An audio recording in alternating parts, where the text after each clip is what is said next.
Very grateful to be amongst all of you this evening. I'd like to welcome you to Sri Radha Gopinath Temple, especially to my very, very dear and senior godbrother, His Holiness Satsvarup Goswami Maharaj, who through his personal character and especially his writings of Srila Prabhupada Lilamrita has brought Prabhupada into the hearts of millions of people. Through his lifelong dedication and unbelievable empowered devotional service over the years. And especially I thank him for his continuous kindness upon me. Let us very enthusiastically welcome him to our festival today.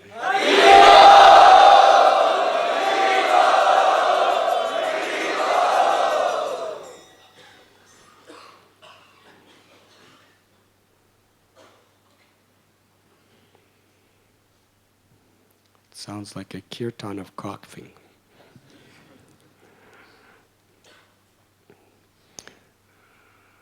I have been asked to speak on the subject of ritual to spiritual.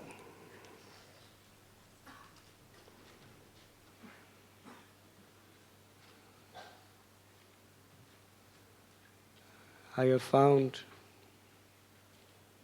in India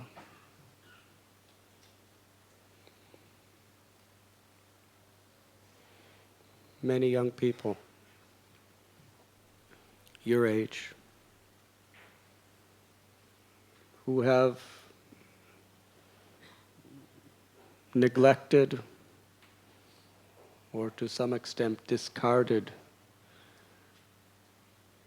your family's religious traditions in favor of what appears to be the more progressive, dynamic life influenced by Western culture, or let us say Western influence. Because when you have a background in science, you are taught to question. You are taught to challenge. It is that spirit that causes man to dive deeper and deeper into the quest for answers.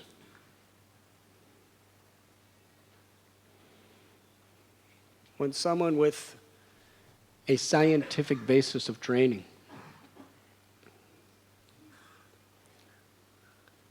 sees traditional rituals, and when you ask, why is this done? There's no satisfactory philosophical answers. Then why do it? And if you do it, it's only a formality for the sake of tradition. Recently, I was at a Hindu temple near Pittsburgh. And the president of the temple gave me a tour of the whole complex. He was from Andhra Pradesh. And at the end, he showed me this beautiful auditorium. And he told me once a year, they have a youth festival, something like Prerna, where they invite a Swami from India to address the youth. So I was very fascinated. I said, many of your children have been born and raised in America. And yet you as adults are very, very deeply attached to performing your religious traditions and rituals. Obviously, that is why you built this temple and brought priests from South India to come and do the ritual. I'm wondering, how have your children, being so integrated with American culture, how do they accept and follow your religious traditions. Now, this man who is a PhD and a professor at a major college, he said they won't follow any of our traditions because they consider them superstitious. He said, but I want to tell you something, that our children, when we give classes like this, they ask us, why do you perform this ritual? What does it mean? What is the purpose? How is it actually working? And then he said something that stunned me. He said, I feel that our children are more advanced spiritually than us because they ask these questions and we have no answers. Because when we were brought up, we were just taught to do it. So we do it. And now we're old people and we still do it. But why we do it and how it works, we never ask these questions. But they're asking these questions, so they're better than us.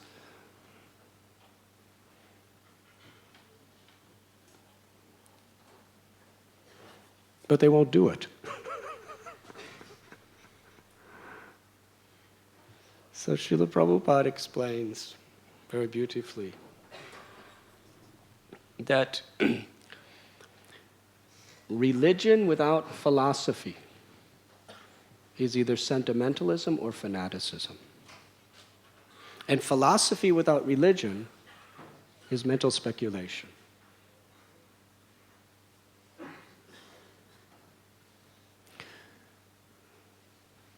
In every religion, there are various names of God, various cultural traditions, and many, many rituals.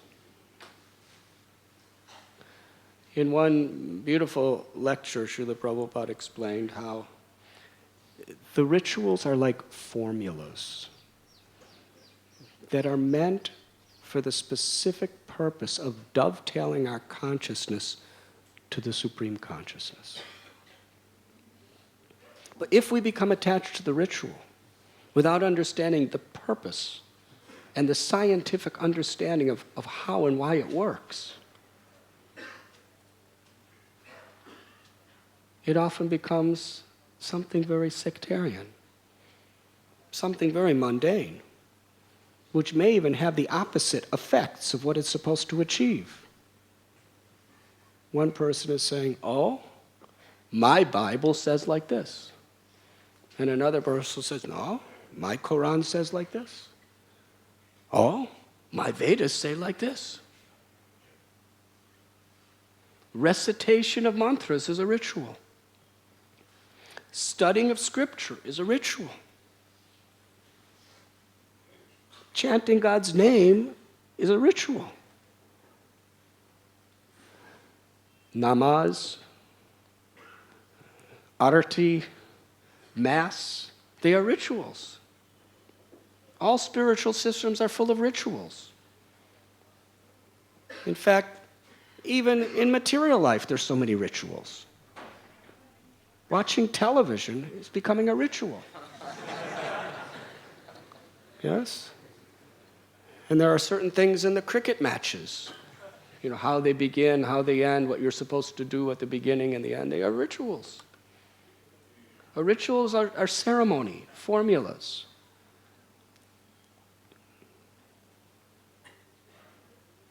And oftentimes these rituals, because we do not understand the substance of the purpose of it, creates hatred, envy,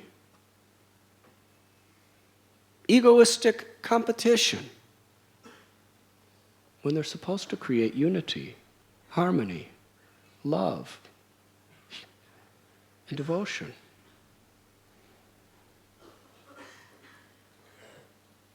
In the Bible, there is a beautiful quotation where Lord Jesus says to the Pharisees, who were like the smarta Brahmins of the time, he says, you understand the spirit, you understand the letter of the law of God, but you do not understand the spirit and the power behind it.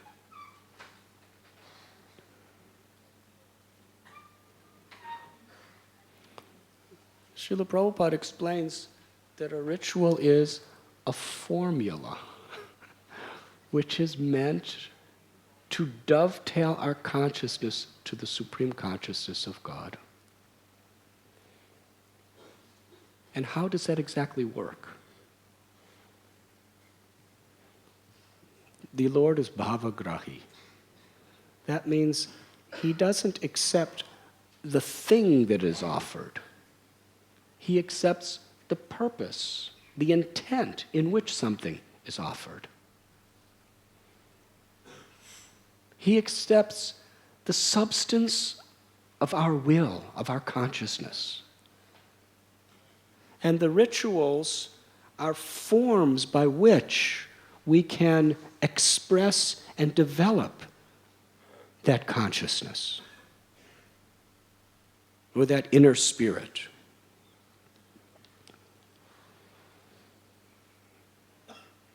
In another place, Srila Prabhupada explains, what is the use of all rituals, and what is the use of speaking high philosophy if it does not create good character? The whole purpose of every real spiritual science is transformation of the heart.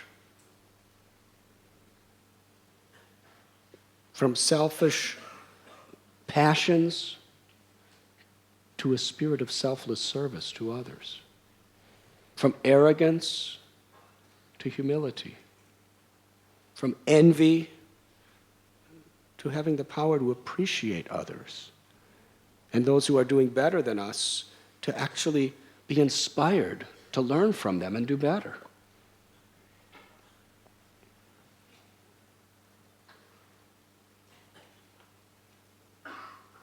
If this transformation doesn't take place in our heart, to create good character, personal integrity, and ultimately love for God, then it is all a waste of time. The Srimad Bhagavatam declares, Dharma shvanushtata pungshang vishwakshenu katashiyat notpadiyet yatirdatim shrama eva hi kevalam. Whatever religious activities we may perform, whatever it may be, if in the end it does not transform our consciousness to become godly, and does not help us to awaken that inner love of God within our hearts, then shrameva kevalam. It's all simply a waste of time. Atapumbir dvijastreshtas varana shrama vibhagasha shvanushtatasya dharmasya samsidir haritoshana. Whatever religion, whatever occupation, whatever dharma we may adhere to, its value is only to the extent that by performing it, we please the Supreme Lord. If the Lord is pleased, it is of great value. If the Lord is not pleased, shrameva hi kevalam. It's like offering oblations of pure ghee to ashes. What is the value of offering ghee to ashes? No value.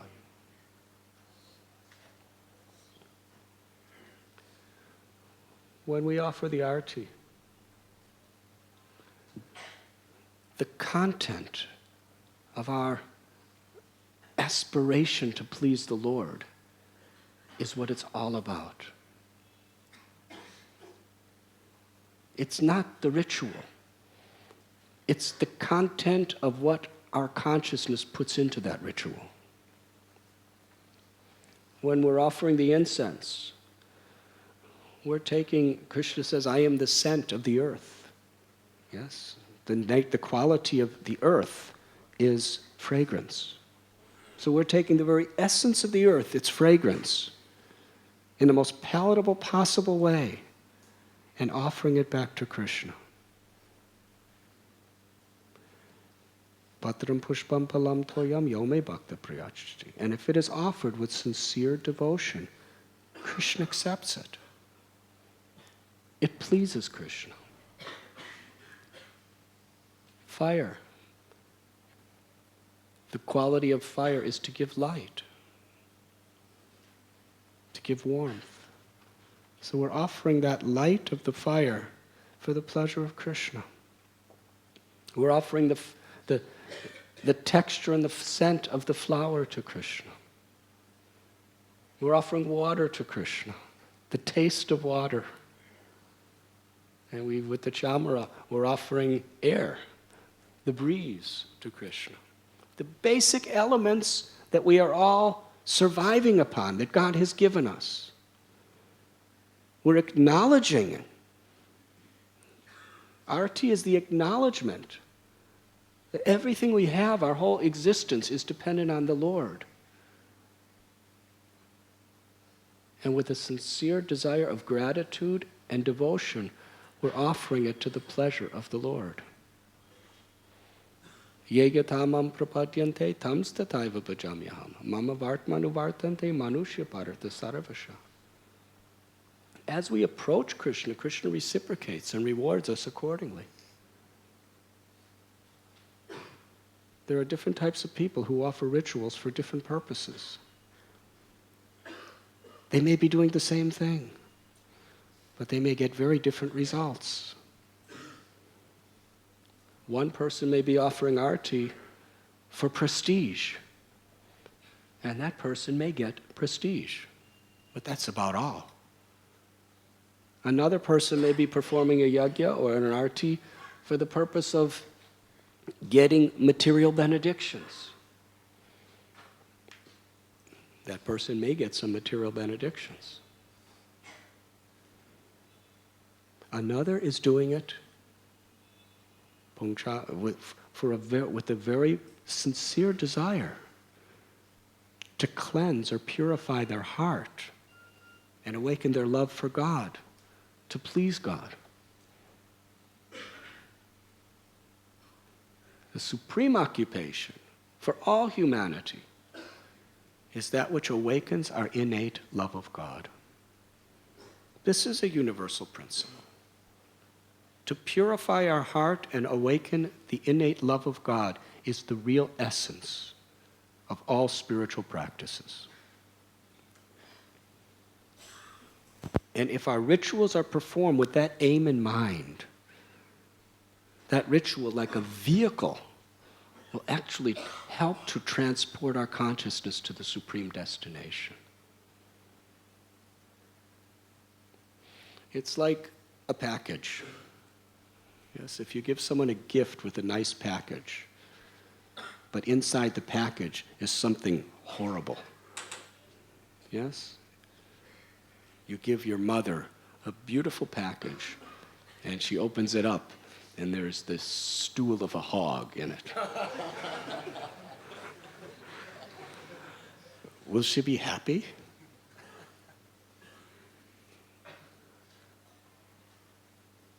But if you offer the nice package with a fragrant rose or something that she always wanted, then the package has its purpose. You mail a package to someone. It goes to that person, but it's the content of the package that's all important. Even when we're chanting the holy names, what is our motivation?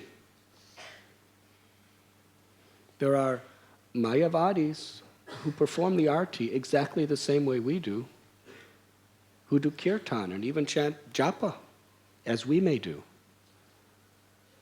But their goal is to become God. So they may approach liberation at the greatest, at the most. But Lord Chaitanya Mahaprabhu teaches the consciousness of a devotee. Na danam na janam na sundarim kavitam vaja kadisha kamaye. Mama janmani janmanishwari bhavatad bhaktirohoite kitva. Essentially, I do not want wealth. I do not want the pleasures of the opposite sex. I do not want fame and followers. I don't even want liberation from suffering. My deep desire is to be the servant of your servant, unconditionally, even birth after birth after birth. In whatever ritual or whatever spiritual act we perform, if this is our consciousness as the Lord has taught, we please Him the most. And He will bestow that blessing upon us.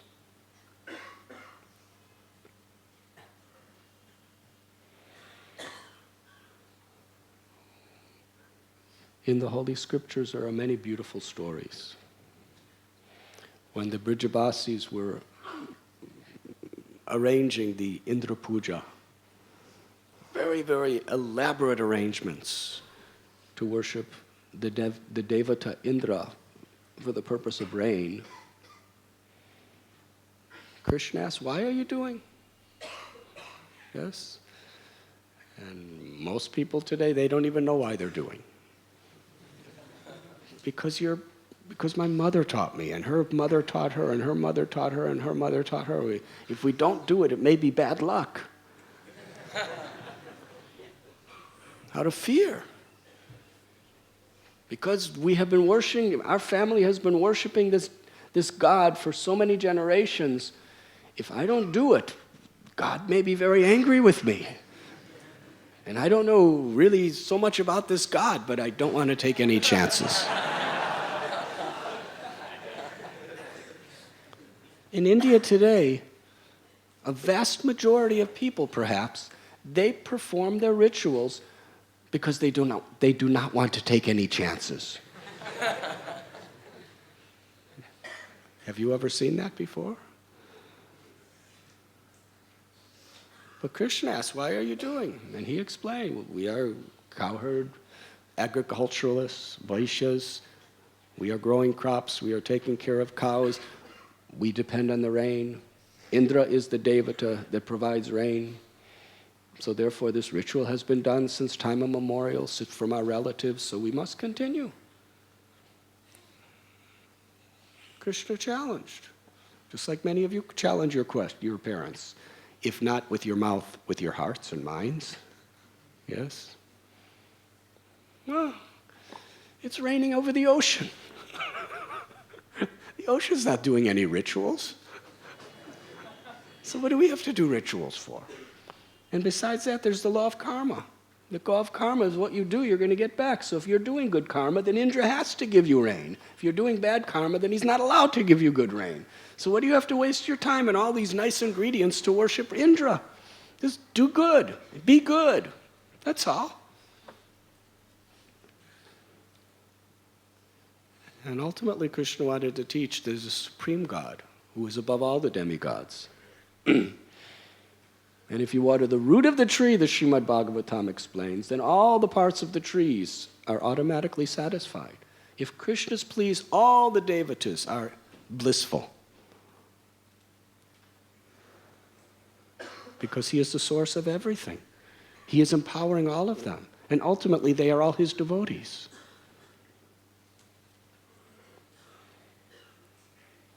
So Krishna performed the Indra puja. He convinced them to offer all the articles for Indra to Govardhan Hill. After all, he said, if we just worship the Brahmins, the cows, and Govardhan Hill, everything will be satisfied. And they did it. And it was not without some test. But you all know the story. Indra became angry, and Krishna revealed his supreme opulence by lifting Govardhan Hill for 7 days and 7 nights. And ultimately, because Krishna was pleased.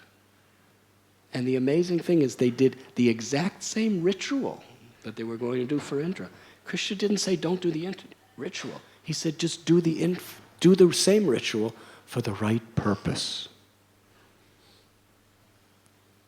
to please the Supreme Lord, not with material desires as the goal. In the Srimad Bhagavatam, 5th canto, we learn about these ritualistic Brahmins who kidnapped Jad Bharat. How many of you know this story? Please raise your hand. Bharat Maharaj, who was the king, you know, he went to the Gandaki River in Himalayas to perfect his life in meditation on the Lord. But somehow or other he became attached to a deer. And he took his next life as a deer. Because what we're attached to fills our consciousness, and that determines our next life. But then, because he was such an evolved person, he had the consciousness of his previous life in the body of a deer. And in his next birth, he became Jad Bharat. And he just did not want to get entrapped in the dangers of Maya. And when you're a very popular person, Maya attacks you even more. So he presented himself as a complete fool. So nobody would offer anything except bad things. They would just ridicule him and chastise him and sometimes beat him. But he was a great devotee in heart. He was kidnapped by some dacoits who were brought to a priest who was doing Kali puja, and they were doing rituals just right. The ritual of a human sacrifice. They had done it before. And they even got boons from doing it. But because Jad Bharat was a great devotee, they did all the rituals exactly according to their scripture or their tradition. But because they were displeasing Goddess Kali by killing a great devotee, what was the result? The Goddess Kali came out of the deity with a sword and chopped the heads off of all the priests and all the dacoits. The only one left to survive was Jad Bharat. And she offered her respects to him, and he offered his respects to her and walked away. So an example, performing ritual with the wrong motive, with the wrong intention, can have a very opposite effect. In the 10th canto of Srimad Bhagavatam, we find a very beautiful story which illustrates this. Can I tell? No! Krishna was herding his cows, and he told cowherd boys that I can see that we are all very hungry. Not far from here, there are some ritualistic Brahmins who are performing a yajna, a karma kanda yajna, for the purpose of elevation to higher planets. But at this particular time, it is very auspicious for them to give in charity. So go to them and beg for some food. But because you're little cowherd boys, they may not take you so seriously. So beg in the name of Balaram, because he's a Kshatriya by birth. And you can also beg in my name also. So the little cowherd boys, they went running to that place, and the Brahmins were performing their pujas very expertly, chanting their mantras, doing their rituals. And at a certain break, the little boys, they bowed down in great respect, and addressed the Brahmins as the lords of the earth. Because the Supreme Lord is the Lord of everything and everyone. And the Brahmins are meant to be the representatives of the Supreme Lord, so they are considered to be like the lords of the earth. They said, not far from here, in the forest, is Krishna and Balaram. And they are very, very hungry. And they have sent us here to ask that you give some food for us to take back with them. And we're very hungry too. And we know this is a very good time in your sacrifice to give in charity, so please give us some food. The Brahmins were so immersed in performing their ritual, and they considered their ritual to be so important, and these children to be so unimportant, that they paid no attention to them. Neglect is a very painful type of insult. If someone says something nice to you, it makes you feel very good. If someone says something very not nice to you, it feels very bad. But if somebody just completely ignores you and neglects you, it's very miserable. So the boys, their hearts were pained. Why? Because they were not just neglecting them, they were neglecting Krishna and Balaram. And the boys, more than anything else in all of the world, they wanted to give food to Krishna and Balaram to make them happy. And their service was unsuccessful. They were coming back empty-handed, and the Lord was hungry.